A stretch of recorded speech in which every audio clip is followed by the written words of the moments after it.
On March 18th, 1967, the Pirates of the Caribbean attraction opened at Disneyland in Anaheim, California. It was one of the last attractions personally supervised by Walt Disney before his death in 1966. The attraction was incredibly advanced for its time, utilizing the newest technology in audio animatronics, combined with immaculately designed sets, beautiful costumes, and music with lyrics penned by someone who didn't even have any experience doing so.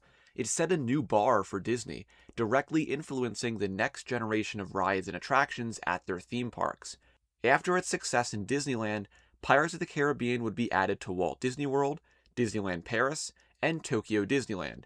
But 35 years after the original attraction opened, it would also influence a new movie, directly inspired by the ride as a part of Disney's newest idea at the time of turning some of their most popular attractions into films. And this movie would be called Pirates of the Caribbean: The Curse of the Black Pearl. Now, this video isn't about the creation of the movie, but instead what happened after the movie was released. You see, no one expected a pirate movie based on a theme park ride to perform well at the box office. But it did. It grossed $46 million during its opening weekend domestically and went on to gross over $650 million worldwide by the end of its run. What fueled this success? Well, a myriad of things. The main factor was Johnny Depp, a rising star gaining fame throughout the 1990s, who was cast as one of the lead characters, Jack Sparrow. Now, I think it's hard to find anyone who isn't familiar with the name Jack Sparrow nowadays. The character has steeped himself into pop culture so deeply that he has become the most popular fictional pirate of all time, and one of the most popular movie characters ever created. There's just something about the way Johnny played this character that captured the hearts and imaginations of millions of people, and the character is still held in high regard today, featuring in all kinds of memes and other pop culture content. In addition to Johnny was the rest of the incredible cast of the movie, including Orlando Bloom, Keira Knightley, Jeffrey Rush, Jack Davenport, and more. And with that cast and its fresh take on the pirate genre, you get one of the most popular movies of 2003, where it was the third highest grossing movie domestically in 2003, behind The Lord of the Rings: The Return of the King and Finding Nemo. It was also the fourth highest grossing movie worldwide that year, beat out by The Matrix Reloaded. But let's quickly flash back to right before the movie was released. Disney had no clue whether the movie would bomb or succeed, but the movie was a massive success, and once it was released on home video in December of 2003, it sold 11 million DVD and VHS units in just 1 week, setting a new record for a live-action movie home video release. All these home video purchases made Disney another $240 million, which added on to the $650 million it made worldwide theatrically, made Disney a hefty sum of money. And when it came time to award season in early 2004, The Curse of the Black Pearl scored plenty of accolades. It was nominated for 5 Oscars, including Best Makeup, Best Sound Mixing, Best Sound Editing, Best Visual Effects, and Best Actor for Johnny Depp. While it didn't win any of these, Johnny Depp did snag a Best Actor SAG Award win for his performance as Jack Sparrow. However, he wasn't there when he won. Johnny Depp. It was also nominated and won a whole bunch of other stuff too, but the Teen Choice Awards that year treated it very well. But why am I bringing up an award show that doesn't actually matter? Well, you see, it does matter for the context of this video. Out of its 5 nominations, it won 4 of these, including the very important and distinguished awards for Choice Movie Liar, Choice Movie Lip Lock, Choice Movie Chemistry, and Choice Movie Action Sequence. As I said, very distinguished awards. But the movie was undoubtedly a hit, especially among younger audiences. Teenagers and young adults were swooning over Johnny Depp, Orlando Bloom, and Keira Knightley. So it wasn't a surprise when Disney greenlit a sequel to Pirates of the Caribbean in early 2004, and they didn't greenlight just 1, but 2 sequels, and they would be shot back to back in order to keep the cast and crew together. Immediately, writers Ted Elliott and Terry Rossio went to work on a story that would span both sequels, and director Gore Verbinski, along with producer Jerry Bruckheimer, were also involved in this development. After pre-production in 2004, Principal photography began on Pirates of the Caribbean Dead Man's Chest on February 28, 2005. With both movies now filming, the Pirates mania truly began. So let's go back to 2006 and relive the frenzy that took over the world. And who am I with? Two of the hot young stars currently shooting here, Keira Knightley and Orlando Bloom. Three of the biggest stars in the world headlined the Pirates of the Caribbean movies. Orlando Bloom had just hit international stardom from starring in the Lord of the Rings trilogy, and Keira Knightley had just sprung to stardom at the very young age of 18 after the release of The Curse of the Black Pearl. She was only 17 years old when filming the first movie, and though she had starred in some other films before Pirates, like Bend It Like Beckham and the Disney TV movie Princess of Thieves, Pirates made her popularity explode. The world was swooning over both Orlando and Keira, and to complete the trifecta, there was also Johnny Depp, an actor quickly rising up the ranks to be one of Hollywood's most unique actors. He got his start in the mid-1980s in the horror classic A Nightmare on Elm Street, and was a part of the 1987 television show 21 Jump Street. Edward Scissorhands in 1990 would further catapult him upward, and throughout the 90s he would appear in numerous critically acclaimed films. With all this success throughout the decade, it's no surprise that he had millions of adoring fans. So when he was cast as Jack Sparrow, fans showed up in droves. I've been waiting 12 hours. I came from Arizona just to see Johnny. And then there were the other major stars, like Jeffrey Rush, who played Hector Barbosa. Jeffrey Rush was an accomplished theater and film actor who was fresh off his Oscar win in 1997 for his performance in the 1996 film Shine.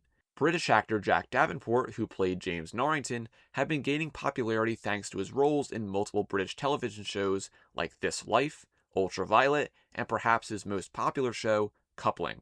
Here's the cushion. I'm putting it on the sofa. Now, watch me. I'm sitting down, and what do I do on my final approach? Move the cushion! Do you see? And in addition to the main cast, there were countless other stars who created iconic characters that fans were eager to see more of. But with the rise of the internet in the late 90s and early 2000s, more and more users began to log on to their own personal computers. Forums and other kinds of spaces for people to interact with each other became popular at this time. So while Pirates 2 and 3 were getting ready to start shooting at the end of February 2005, the growing Pirates fan community launched KeepToTheCode.com on March 18, 2005, which also happened to coincide with the anniversary of the original attraction. This site was the official fan site for the Pirates of the Caribbean movies, and it didn't take long for the online community to find out and join in on the fun. The site hosted news about the films, trivia, message boards to communicate and interact with other fans, and even its own merch store as well. The site is gone today, but can still be accessed through the Wayback Machine, and if you are a Pirates fan, I highly recommend going through the site, as there is a ton of nostalgia to experience and just a lot of old Pirates content from that time period. Definitely go give it a look. And in addition to the website, Keep the Code also had its own MySpace account, which can also still be accessed through the Wayback Machine, although it is barely functioning. But as the two sequels were in production in 2005, Disney was beginning to plan their marketing campaign for the year ahead. But what they really needed was a toy company willing to produce toys for the upcoming film. While at the North American International Toy Fair in 2005, Disney came into contact with upcoming toy company Zizzle. This company, created by Roger Schiffman about a month before the toy fair, was very eager to secure the Pirates of the Caribbean license, leading Schiffman and his team to dress up as pirates when they met with Disney executives at a nearby hotel. During this meeting, the chief marketing officer of Zizzle, Mark Rosenberg, recalled the team telling the Disney executives, "This is our life, and we're going to fight for our life. We're going to show you everything we're going to do to build your brand." Impressed by this, Disney made a deal with Zizzle, granting the company the master toy license for Pirates of the Caribbean 2 and 3. This would include action figure lines, playsets, roleplay gear, and more. But something else Disney and Zizzle would put together was one of the most interesting promotions for a movie that I have ever seen. On May 30th, 2006, Zizzle announced they would be holding a Pirates of the Caribbean look-alike contest. They would be looking for 3 winners, 1 Jack Sparrow, 1 Will Turner, and 1 Elizabeth Swann. The contest was held on June 13th, 2006 at the FAO Schwartz store in New York City. However, most participants were dressed as Jack Sparrow, although there were a few Wills and Elizabeths in attendance. So because of the overwhelming majority of Jack Sparrows, when it came time to the winners, 3 Jack Sparrows were selected. Big thanks to second place winner Toby Markham, as he is the only person who has uploaded footage of this event. I will link the full video in the description, so please go give it a watch. I especially love this one participant who is wearing nothing but a pirate hat, and he seems like he's somewhat confused as to why he's even there in the first place. Bobby, who are you trying to look like? A pirate? Bobby Fischer. Anyone in particular? Johnny Depp. Oh, where is he? There he is. But the judges consisted of Janine DiGioacchino, who was the general manager of Madame Tussauds Wax Museum, Noah Robichaud, a photojournalist for Entertainment Weekly, Carolina Bermudez, a DJ for the New York City radio station Z100, and Roger Schiffman, the CEO of Zizzle. When it came time to crown the winners, Roger Schiffman did the honors, and the first place winner was Ron Rodriguez. He won the grand prize of a Volvo XC90 loaded with Zizzle Pirates of the Caribbean toys. The second place winner was Toby Markham, who won $2,500 and a chest of Pirates toys. And in third place was Christopher Liedenfrost, who won $1,000 along with a chest of Pirates toys. But this lookalike contest was absolutely amazing, and it further fueled the hype for Dead Man's Chest's upcoming release. And don't worry, we'll come back to Zizzle later. But around this time, Disney was also planning something else for the original Pirates of the Caribbean, the theme park attraction. With the success of the first movie, Disney realized how many people would now be more acquainted with the movie characters instead of the attraction characters. So in the spirit of tying both worlds together, the Disney Imagineers began to add movie elements to the ride in both Disneyland in California and Walt Disney World in Florida. On February 2nd, 2006, Disney released a press release on the new additions, saying, Pirates of the Caribbean, the classic Disney theme park adventure brought to the big screen in Pirates of the Caribbean: The Curse of the Black Pearl, is adding new characters and features from the blockbuster entertainment franchise and debuting when the next adventure begins in Pirates of the Caribbean: Dead Man's Chest. Successfully adding the popular characters from the Pirates of the Caribbean films with the mythology of our classic attraction is an example of Disney synergy and Walt Disney Imagineering at its finest, said Jay Rizzullo, chairman of Walt Disney Parks and Resorts. These additions will result in an exciting new chapter for the attraction and an unforgettable experience for our guests, giving them another reason to come and be a part of our continuing 50th anniversary celebration. These changes would include, first and foremost, multiple Jack Sparrow audio animatronics throughout the ride, with a new updated finale scene showcasing the character. Johnny Depp would be brought in to record dialogue for his character in the attraction, along with Jeffrey Rush, who would record lines for his character Hector Barbosa, who took the place of the original pirate captain on board the Wicked Wench. In addition to the two of them, one of the new additions to the movie's cast, Bill Nighy, would record dialogue for his character Davy Jones, who would also now appear in the attraction.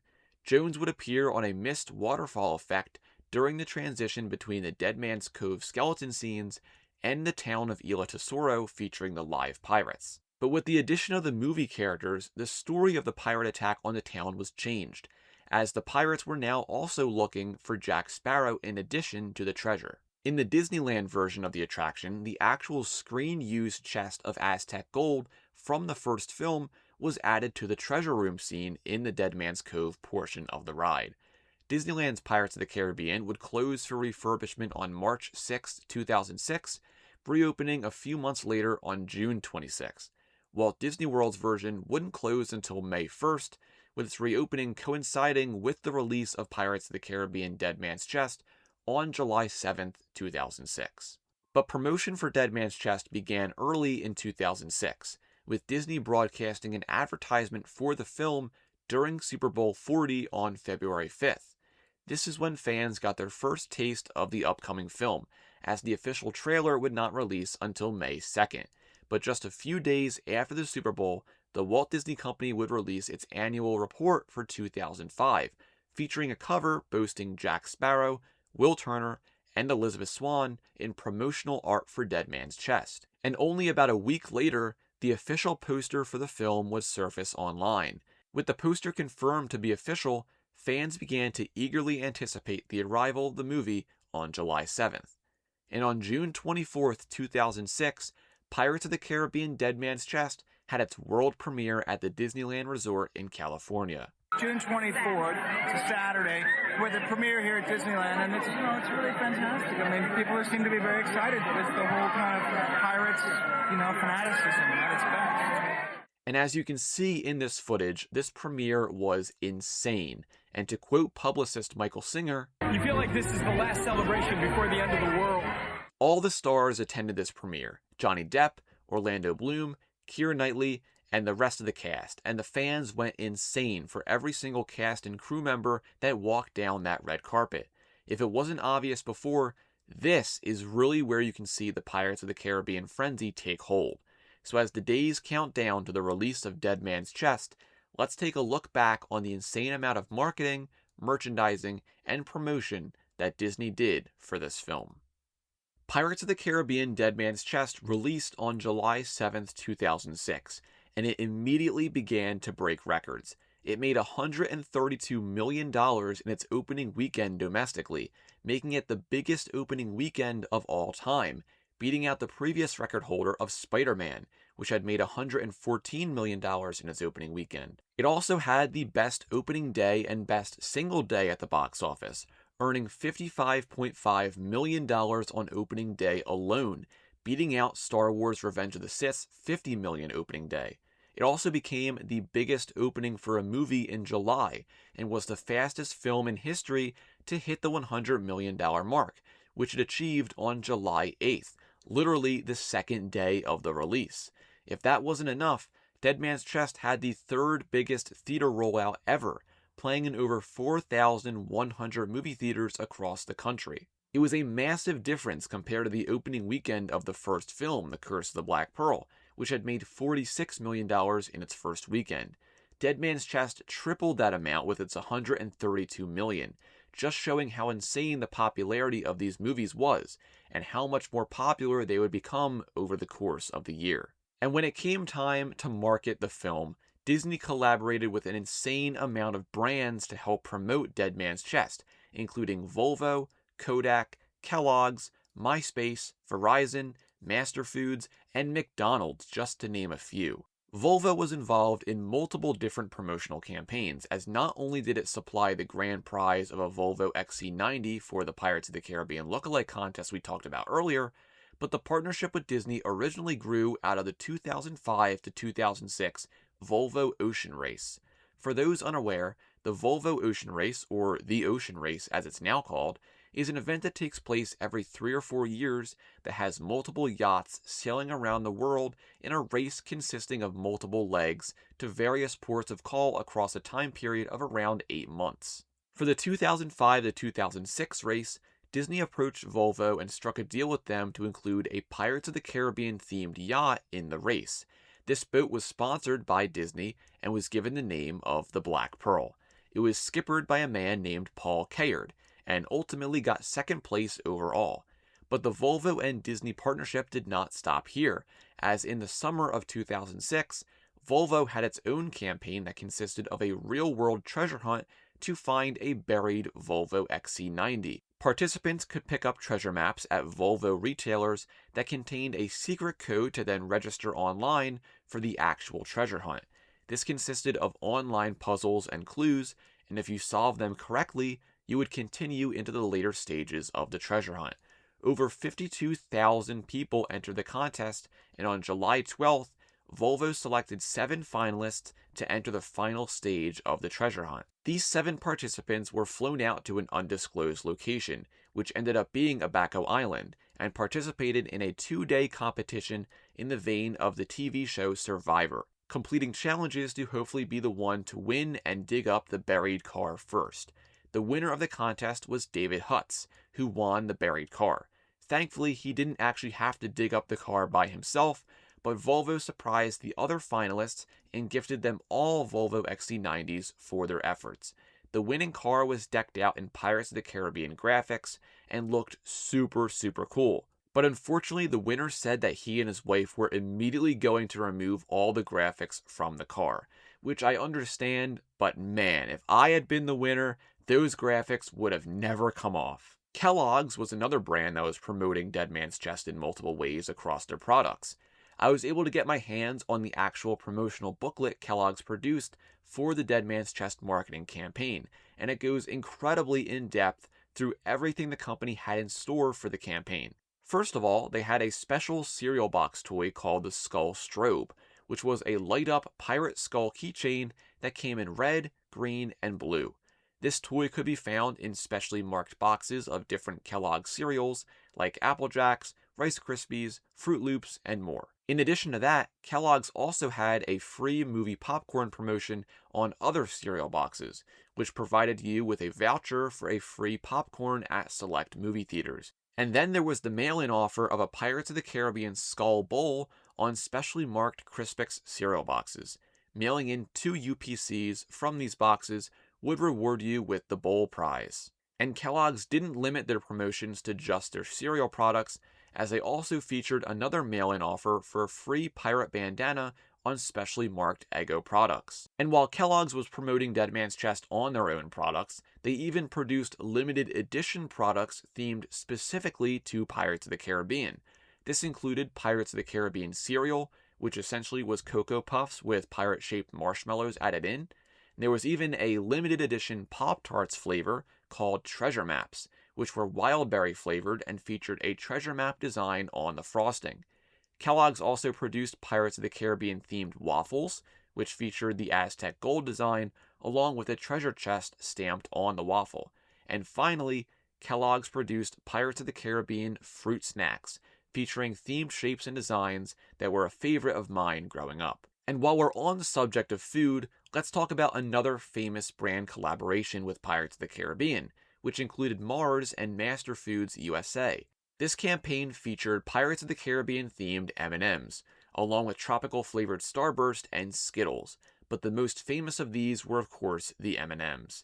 Multiple animated commercials were produced with the M&M's characters, and one of those commercials even featured Mackenzie Crook reprising his role as Rigetti. What are you doing? Get in and grab some of these white chocolate M&Ms. Why don't you just use the other one, mate? Oh, sorry. The Pirates of the Caribbean M&Ms featured the flavors Pirate Pearls, which were white chocolate M&Ms, Jack's Gems, which were standard M&Ms, and Captain's Gold, which were peanut M&Ms. There was also a special flavor for M&M's Minis called Shipwreck Treasure. These were blue and green in color and would turn gold when you put them in your mouth.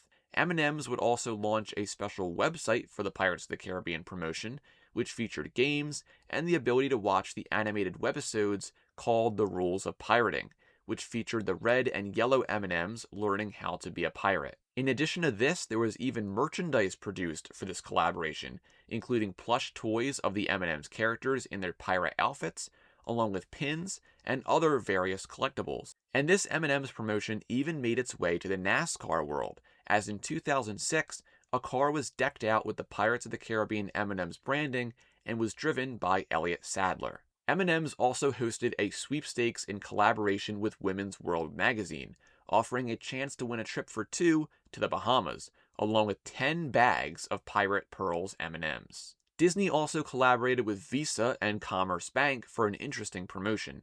Every time members used their Commerce Bank credit or debit cards, they would be entered into a sweepstakes contest. The 3 winners of this contest would be flown to New York City, where they were given a map and a key to one of 3 chests. These 3 chests each contained a cash prize, with one containing $10,000, another with $15,000, and the final one containing $25,000. The treasure hunt event was held at Madame Tussauds in New York City, where new wax figures of Jack Sparrow, Will Turner, and Elizabeth Swann were newly installed to promote both Dead Man's Chest and At World's End. Valpak was another company that Disney partnered with for Dead Man's Chest. For those unaware, Valpak is a direct marketing company that essentially sends envelopes with free coupons in the mail to advertise for different brands and companies. During the week of June 21st to June 28th, Valpak sent out envelopes with movie-themed savings offers to around 40 million households in North America, and these envelopes would have a chance to include a free movie voucher for Pirates of the Caribbean Dead Man's Chest, which were distributed in 800 of the envelopes at random. Valpak also ran its own sweepstakes for a chance to win a Caribbean adventure vacation for two, along with a pirate-themed prize pack. Microsoft was getting ready to relaunch the MSN Messenger app as Windows Live Messenger, and Disney partnered with them for a Pirates of the Caribbean interactive game called Dead Man's Tale, which was exclusive to the app. This game would allow users to interact with friends in various parts of the app to complete different challenges and puzzles. After the completion of each challenge, the skull from the movie's logo, named Billy Bones in this game, would come to life and offer details on the storyline of Dead Man's Chest. The name Billy Bones, of course, was a reference to the character from Robert Louis Stevenson's Treasure Island. But after the user successfully completed the game, they would be rewarded with an exclusive clip from Dead Man's Chest, which could only be viewed on Windows Live Messenger through completion of the game. And Disney also supplied Windows Live Messenger with Pirates of the Caribbean themed backgrounds, display images, and other personalization options for the app. Kodak was a longtime Disney sponsor, having sponsored multiple Disney Parks attractions over the years, and also sponsored a NASCAR vehicle in 2003 to promote Pirates of the Caribbean: The Curse of the Black Pearl. But for Dead Man's Chest, Kodak rolled out a campaign allowing people to get a free movie ticket with the purchase of 2 color cartridges and photo paper kits. In addition to that, they also created a special website to promote the film's release, where the user could explore the Black Pearl and experience Pirates of the Caribbean content, and of course also learn about Kodak's range of products. Verizon, on the other hand, had a very interesting promotion. Disney provided multiple behind-the-scenes clips from Dead Man's Chest that were exclusively available to users of Verizon's Vcast phone. And in addition to that, Verizon also hosted a Caribbean Dream vacation sweepstakes contest you could enter by texting DVD to a specific phone number. But that wasn't all, as Verizon also had another sweepstakes contest where the winner would attend the premiere of Pirates of the Caribbean at World's End, which at the time was only titled Pirates of the Caribbean 3. This could be entered by texting the word DEAD to a specific phone number, just like the Caribbean Dream Vacation contest. Verizon even filmed a special television advertisement promoting the behind-the-scenes content for the Vcast phone, and what is very cool about this is that they actually filmed it on the Black Pearl set that was used for filming Pirates of the Caribbean 2 and 3. In 2006, MySpace boasted more users than almost any site on the internet.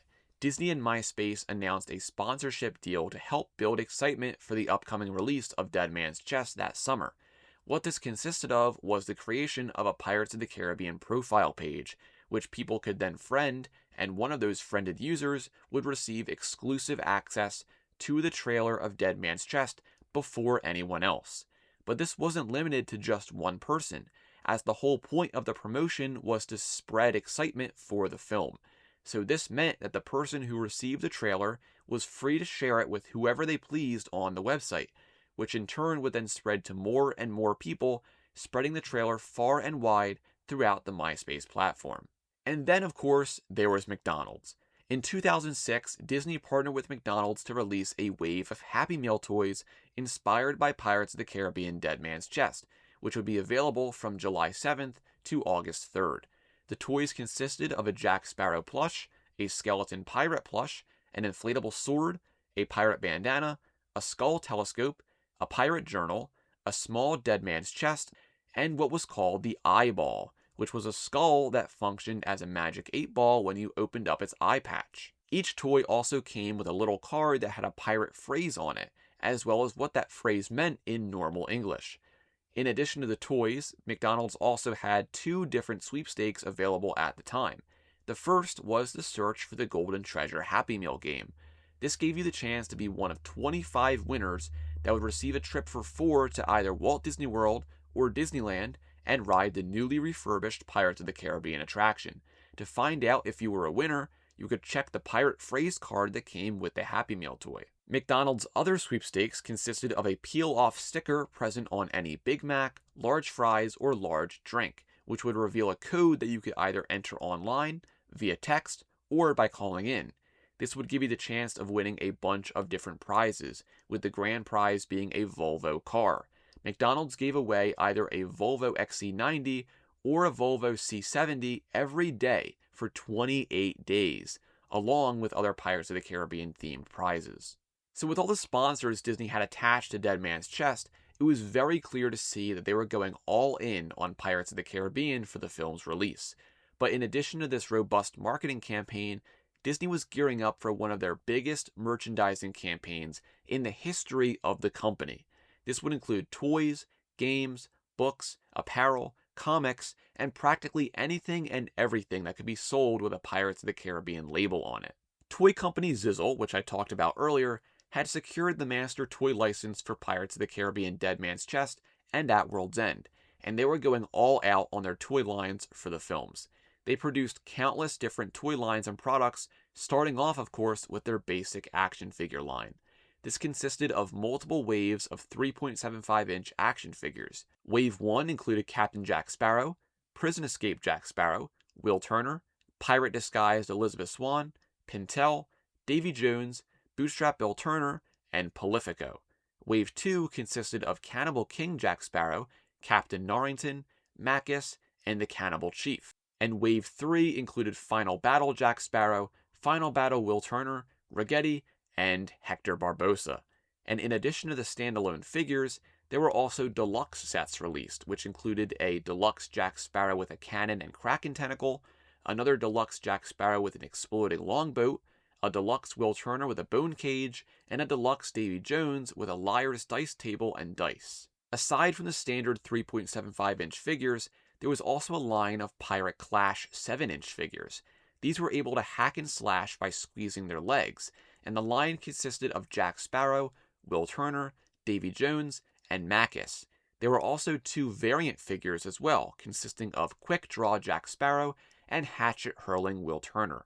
Zizzle also produced 2 electroluminescent 10-inch figures of both Jack Sparrow and Davy Jones, which lit up by pressing a button on their small stand. And there was also 3 12-inch figures of Jack Sparrow, Will Turner, and Davy Jones. But that's not all, as Zizzle produced a bunch of playsets to complement their 3.75-inch figures, which included a Ela Cruces playset, a Flying Dutchman deck duel playset, and the holy grail of Pirates of the Caribbean playsets, the iconic Black Pearl playset, which was massive and boasted a plethora of play features. Zizzle also produced some smaller scale Pirates of the Caribbean toys under the name Pirate Fleet.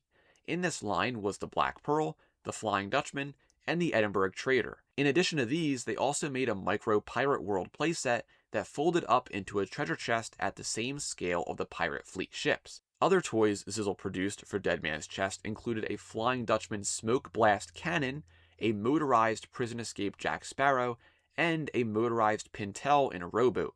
There was also a Cotton's Talking Parrot toy, a Dead Man's Chest electronic bank, and a talking skull alarm. But that was not all, as Zizzle also produced roleplay gear sets like the Jack Sparrow gear set, another set with Will Turner's foam sword and belt, and an electronic Jack Sparrow sword. And in addition to their toys, Zizzle also produced a Dead Man's Chest arcade pinball machine, and a handheld version as well. Now, this is only scratching the surface of the numerous products Zizzle released for Pirates of the Caribbean, as they released even more action figures, playsets, and all kinds of different toys leading up to At World's End's release and even afterward. But while Zizzle was the master toy licensee for the films, that didn't stop other toy brands from jumping on as well. NECA had produced a few waves of Pirates of the Caribbean figures for the Curse of the Black Pearl, and they continued that trend with 3 waves of Dead Man's Chest figures. Series 1 consisted of Jack Sparrow, Will Turner, Davy Jones, and Macus, while Series 2 consisted of another Jack Sparrow, Elizabeth Swann, Bootstrap Bill Turner, and Palifico. And finally, Series 3 consisted of Cannibal Jack Sparrow, Hector Barbossa, James Norrington, and Clanker. And while we all fondly remember the LEGO Pirates of the Caribbean sets that were released in 2011, we can't forget what came before that.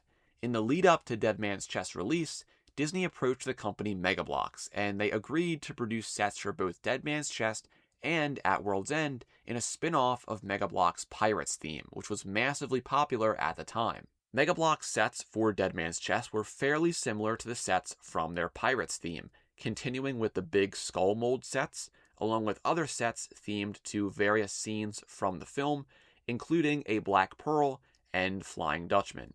There were also small sets that came in a container made to look like Jack Sparrow's compass. Disney themselves also produced toys of their own that were exclusive to the Disney Store.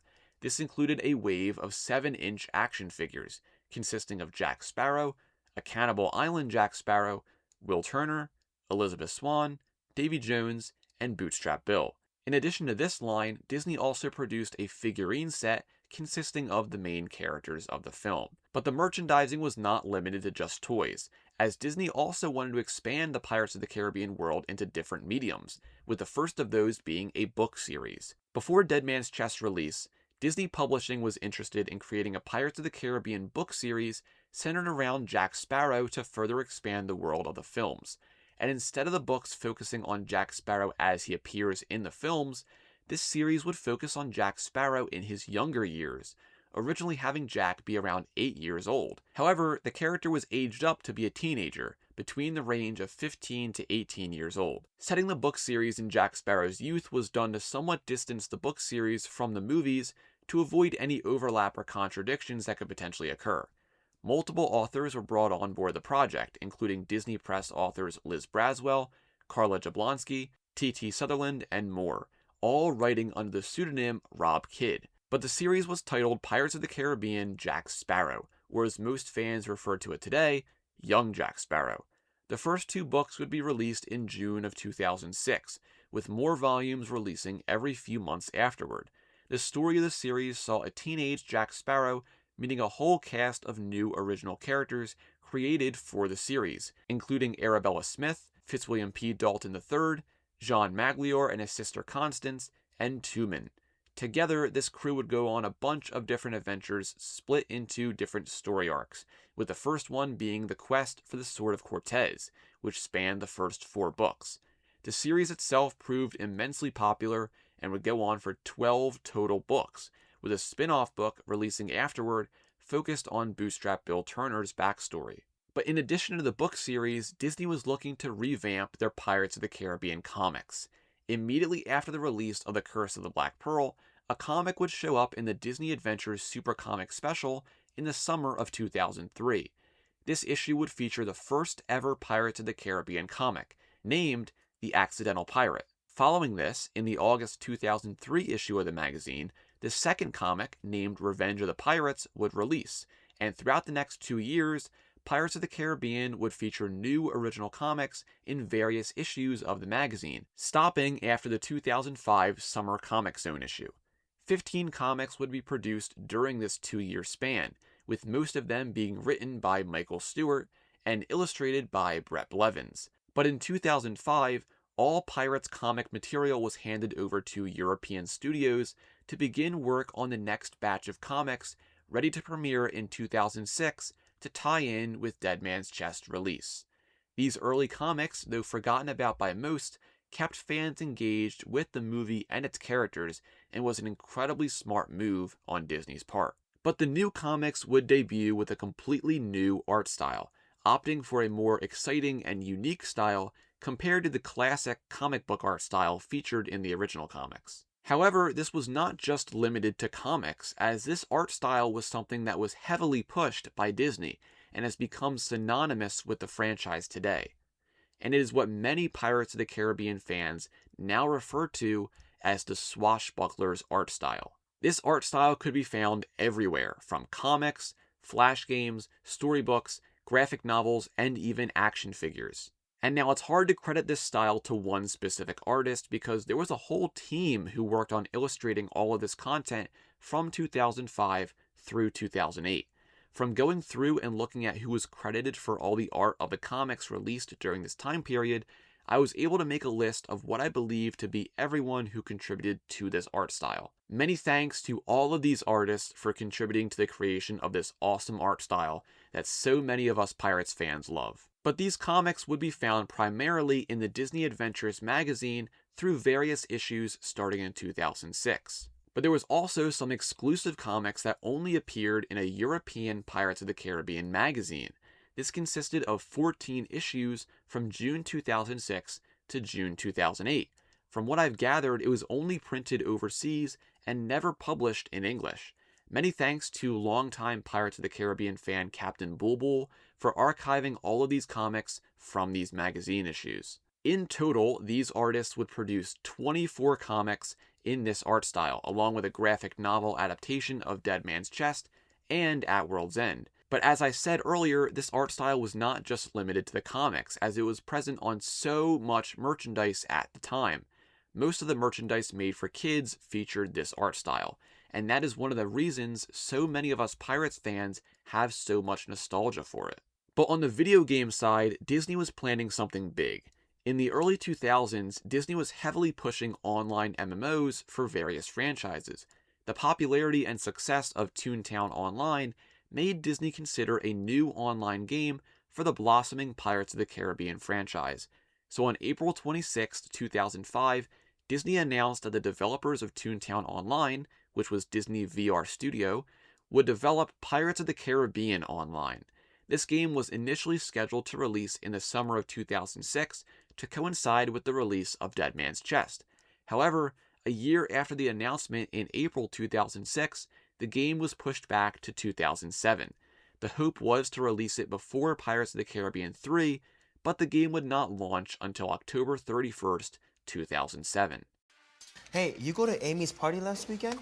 Yeah, I did. You're so full of it. I did have to go plan B, but it all worked out. Dude, there was no way Chris? that you went. Hey, you forgot your hat. Thanks for coming to my party. No problem. Teach me everything. Pirate. In addition to Pirates of the Caribbean Online, Disney also released a video game titled Pirates of the Caribbean Dead Man's Chest on June 27, 2006. The game was developed for the Nintendo DS, Game Boy Advance, and the PSP by Kryptonite Games and Amaze Entertainment. The game varied depending on which platform you played it on, but contained levels based on the film along with ship-to-ship naval combat. And for the mobile gamers out there, Disney also developed a Pirates of the Caribbean multiplayer game you could play on your phone. This game was being developed by Floodgate Entertainment and would launch in July of 2006. The game would consist of 16-player lobby games where you could steer your ship and fight other combatants. The developer was actually working on the game for a year before they made a deal with Disney to rebrand it into a Pirates of the Caribbean tie-in game. Disney also contracted Dutch DJ Tiesto to create a remix of the Pirates of the Caribbean theme, He's a Pirate. This remix would appear on the Dead Man's Chest soundtrack album and also in a separate album called Pirates Remixed. This album included Tiesto's remix along with a radio edit and also included remixes from other DJs of the He's a Pirate theme. But Disney was nowhere near done with Pirates of the Caribbean. For the 2006 Halloween season, Disney sold official costumes of both Jack Sparrow and Davy Jones for kids and adults. And there was also just so much merchandise released during this time period. If I talked about everything, I would literally be here forever. But you could not go out in summer 2006 and not come into contact with Pirates of the Caribbean in some form. Disney truly went all out on Pirates of the Caribbean that year, and it paid off for them in the end, as the film was an incredible success and showed Disney just how popular this franchise was becoming.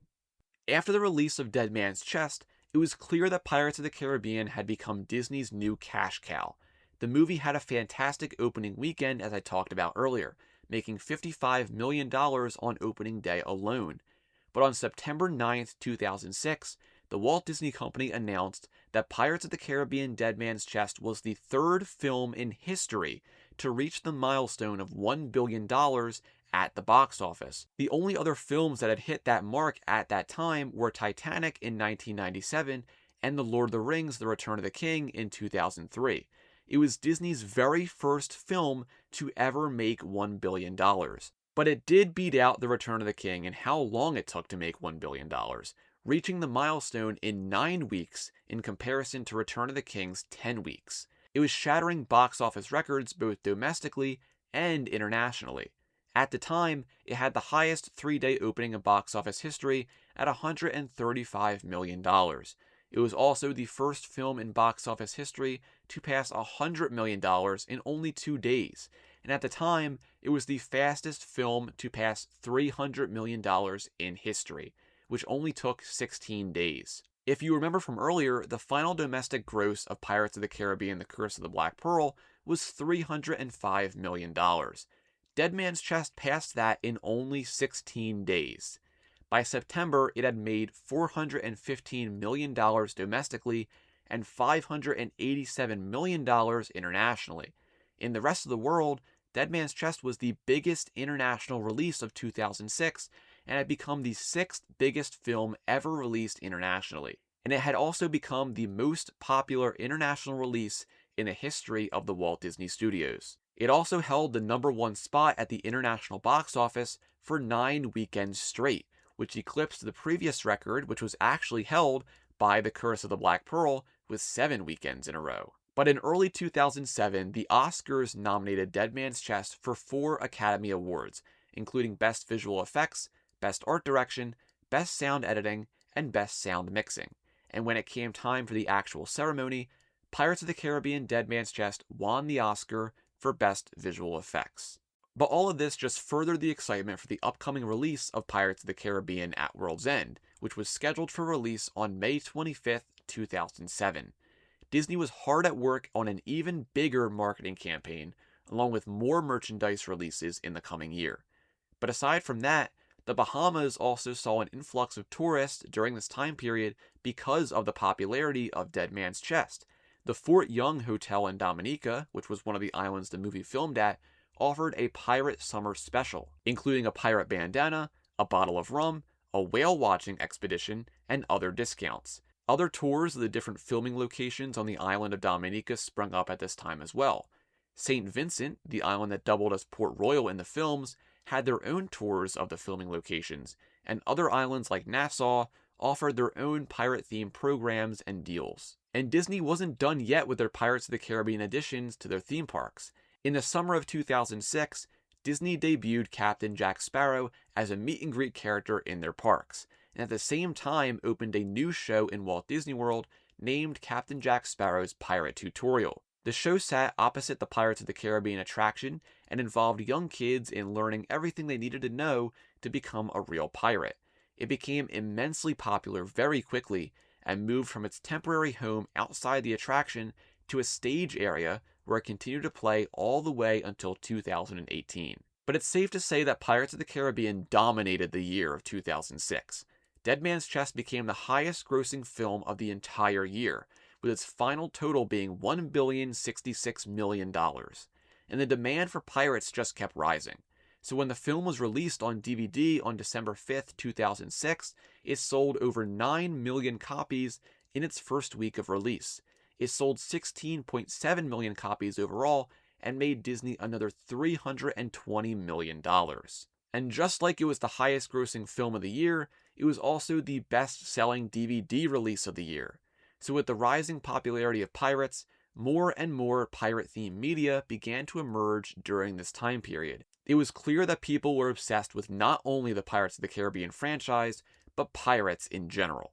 I grew up in the 2000s and was not even 4 years old when Dead Man's Chest released, but Pirates of the Caribbean had a tremendous impact on my childhood and my life. It's the reason you're even watching this video and the reason I started a Pirates of the Caribbean podcast in 2022. Experiencing this excitement for the film at such a young age was magical. Getting the toys for my birthdays and for Christmas, and rewatching the films over and over at home on DVD are memories that I will never forget.